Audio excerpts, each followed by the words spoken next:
What's going on? So today in this video, I'm going to be walking you through how to validate and test paid ads all the way up to $1 million a month in spend for you or your clients. I don't really care. I spend $1 million a month for my clients, so that's kind of what I'm going to be teaching you, some of the lessons that I've learned about validating and testing paid ads before you launch full-scale campaigns and before you actually do a ton of optimizations. Just how to get started on how to validate a new offer with paid traffic.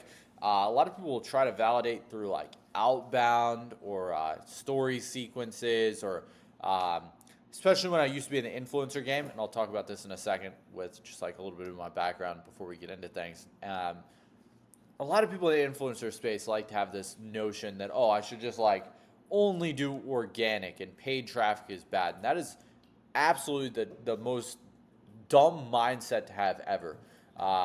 To be clear, you're not going to scale to $1 million a month in revenue without paid advertising. It's very, very, very rare. Not saying it's impossible, but it is very rare. And I don't see why you wouldn't want to speed up the process by utilizing paid advertising to scale your business. So today what I'm going to be talking about basically that. Just for a little reference on me, I'm not here to sell you anything. I've generated $10 million online. There's some Stripe screenshots to prove it. Spending around $1 million a month in ads right now. 25 million follower portfolio around that at this point.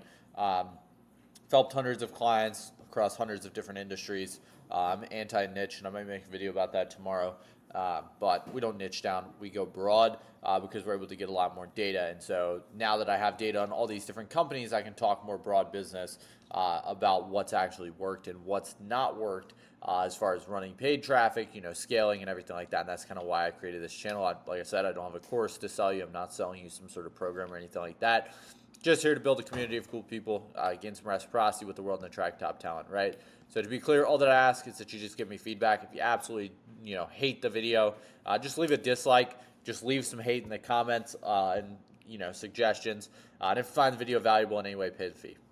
So, validating ads. So first thing I want to talk about is the first thing everyone focuses on when they think about doing paid ads is, okay, how much should I pay for these ads? What budget should I put towards things?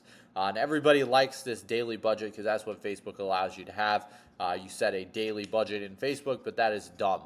I do not recommend you should set your daily budget in Facebook, but I do not recommend in any circumstances just saying, hey, this is our daily budget and capping off your daily budget, right? In no world does that work because a few different things can happen. One, you start spending out of the rails. That's happened to us before. We were using Advantage campaign. We didn't understand how it worked, where it spends like different amounts. And we had it set on $250 a day to just launch a brand new campaign that we never run traffic to before.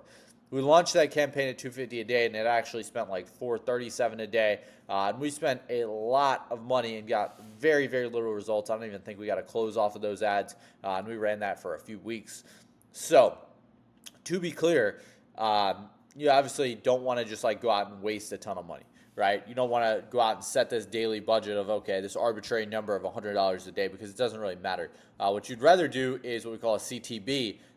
And this is what I always say, never cap a budget, right? Only have a CTB and then set your daily budget accordingly and reference back to your CTB. And the CTB, if you don't know what I'm talking about, is your lifetime campaign test budget, right? This is not a daily campaign test budget. This is a lifetime campaign test budget. This is what you're going to test with over the lifetime of the new campaign that we're testing out, right? So to be clear, if you have different account limits, a lot of times Facebook or Google or whatever, Meta, will limit you to $50 to $100 a day at the start, depending on your spending limits. And if you don't have limits, start at around 10 to 20%, right? Depends kind of how long you want to go and how long you want this test to last, how many different variations you're going to do of it. And also how much money you're spending. To be clear, if you're spending, $100K a day, and you're spending $100K as a test budget, let's say you're spending $50K as a test budget, right? And you spend that over, 20%, you're spending $10K a day to start. That's not a very great option, right? Now, if you have 100 different ad sets, or 100 different ads inside of your campaign, then okay, yeah, it does make sense. You would want to test with, 100, or you would want to test with 10,000 a day. But for most average people, I don't recommend starting at, obviously 10 to 20%, or upwards of that 20%. If you're starting with, say, you want your lifetime budget to be 1,000, then you would start with, maybe $100 a day or $20 a day. And I really think, honestly, around 10% is pretty good. I would just say never go below 50. No matter what your lifetime budget is, just don't go below 50 because you're not going to be able to get anything on that. And realistically, really 100. But the lowest we'll test for any of our clients is going to be 50. That's the lowest we'll go because it's just not going to be profitable if not, right? So we're going to start out and we're going to see, is this profitable, right? We're going to start at $50 to $100 a day. We'll run it for 3 days, and this should be like wait 3 days, boom. And is it profitable, right? And to be clear, if it's not profitable, we're going to wait another 3 days. We're going to make an iteration and then wait another 3 days, right? If it is profitable, we'll scale up 10% and restart the process. But again, we're going to wait 3 days. We're going to make an iteration at the beginning of these 3 days, then we'll wait 3 days. So we'll start off $50 to $100 a day with the original test. We'll see, is it profitable after 3 days? If it's not profitable, we'll make an iteration, wait another 3 days. Then we'll see, is this profitable, right?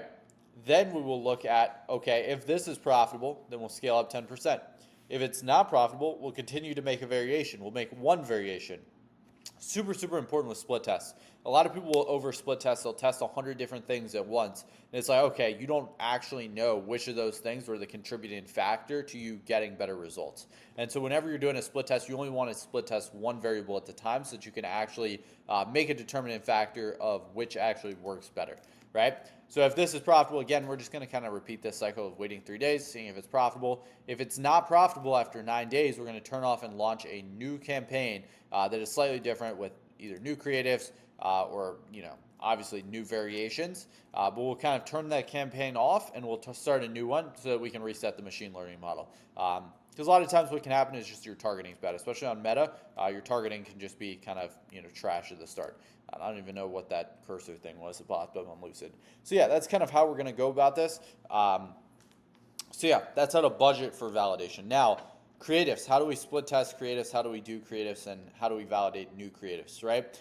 So we typically do 2 videos for every 1 static. And there is a caveat to that. Statics only work on some offers. So if you're selling high ticket offers, it's going to be a lot harder to work in statics. And one of my mentors, Ty Lopez, the big homie, really taught me that he has this concept that he calls the grandfather bias, right? If it's something that's like almost like commoditized or something that your grandfather would have purchased, like say there's a vacuum cleaner, if it's something that, if it's say a vacuum cleaner and your grandfather would have purchased it, or, I'm trying to think of a better example. So let's say a chair, a dining room chair, right? If your grandpa would have purchased it, you can do it with statics. If your grandpa wouldn't have purchased it or wouldn't have had any, experience knowing what that thing is, then you're probably going to need a video ad, right?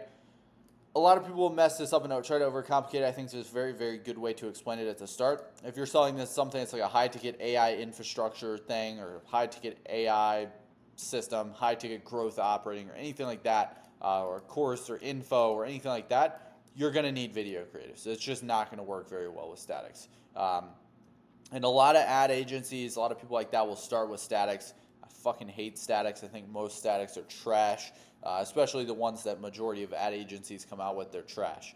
But we do want to always be split testing, right? So this is super, super, super important. So yeah, we always try statics, but typically they aren't going to be our first choice, especially if we're on low budget where we're spending 50 to $100 a day. We typically like to split out around 2 to 3 ads per every $100, and we only like to do a minimum of 3 angles.